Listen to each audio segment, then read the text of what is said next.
Hello and welcome to Cosmic Traveler, the one-stop shop for all of your astrology meets travel needs. My name is Shayna Conde, and today let's talk about how you can use somebody's sun sign to figure out how compatible you may or may not be in the dating scene.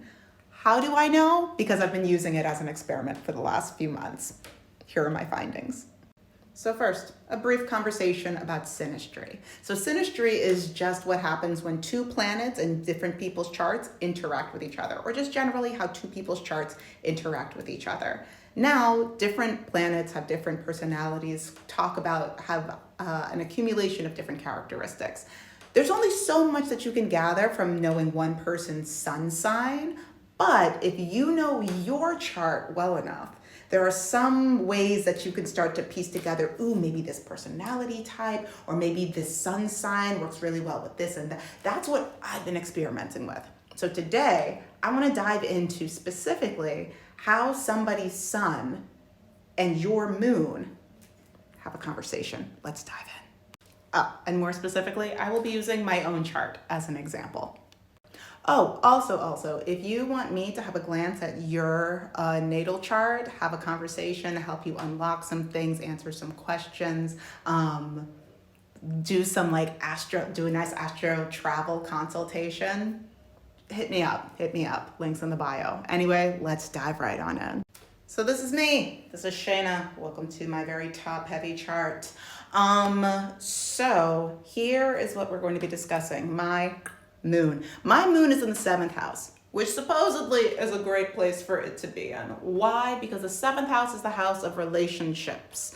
Yes, friendships, yes, business relationships, but also romantic relationships. Now, here's where things get a little touchy with me personally. My Chiron is conjunct my moon. So what does that mean for me, Shayna? That means that my emotional center is right next to the wounded healer. That means intimacy is a very difficult thing for Shayna. I do great in relationships. It's the intimacy part that makes me want to every time. It's something that I will forever be working on. Why? Because it is my wounded healer. It is my life's journey to continue to heal this wound we're moving on. Because this is not about me. This is about you and teaching you some skills. So let's focus on the moon. So my moon is in Leo. Sun, moon, synastry is one of the most talked about forms of synastry among astrologers when it comes to romantic relationships. Why? Because your sun is your ego. It is your sense of self. It is how you identify yourself. It's all inside. And your moon, among with many things, is your emotional center. It is how you express yourself when you are feeling the most secure. It is how you feel your emotions. So when somebody's sun and somebody's moon are together, how I interpret that is that how somebody's sense of self resonates with somebody's emotional core. And that can be felt in both ways. So both people tend to feel more safe, more secure in each other, to be as vulnerable as they're able to. It is also, when you think about the idea of masculine and feminine energies kind of a thing, it tends to be a more traditional kind of relationship. Not in that in a heterosexual relationship, the man is always going to be leading and the woman is always going to be submissive. It's not that. It's just that whoever is the sun person can tend to be slightly more dominant but accommodating in this space. And then the moon person can tend to be more of the emotional core of the relationship. So that's what I'm talking about within here. So what does this mean for what I've been experimenting with? That means that one of the sun signs that I have been specifically seeking out in some of the dating apps, you can tell who they do share what their sun sign is. So I have made it not my only mission, but one of the signs that I've been specifically seeking out to be like, what would this be like? Have been Leo Sun men, because I'm attracted to men. Now, at this point in my life, I have dated 2 Leo Suns. The first one, I'm pretty sure, is gay and does not know it. But that was a few years ago. Thoughts and prayers to him. That being said, he was my first millionaire. So Shanna got to be bougie. And he also loved my outfits. But that's a story for another day. The other guy that I was dating, who's a Leo Sun, is somebody that I dated a few weeks ago. Yeah, weeks ago. We decided not to date anymore, but we hit it off so well immediately that we're definitely going to continue to be friends.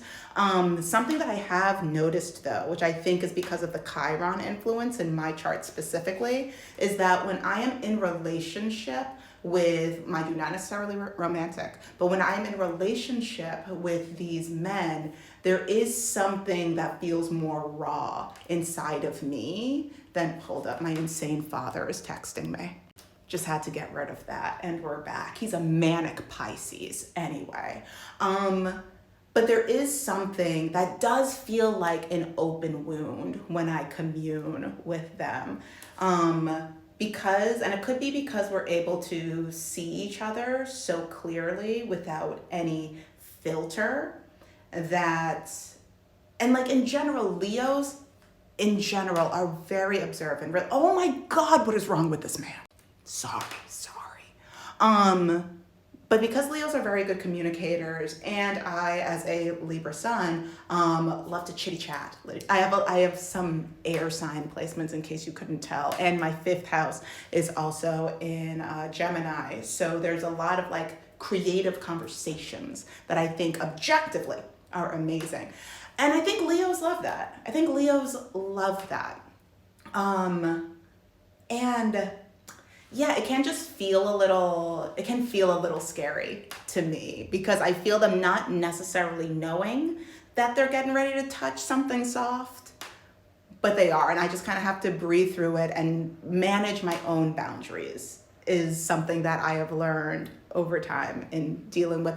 Mind you, while I've only recently started actively trying to date Leos, my friendships with Leos are also very similar.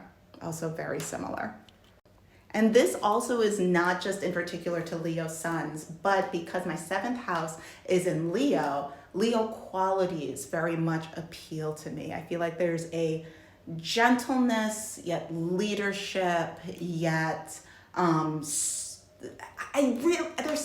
really enjoy Leo energy.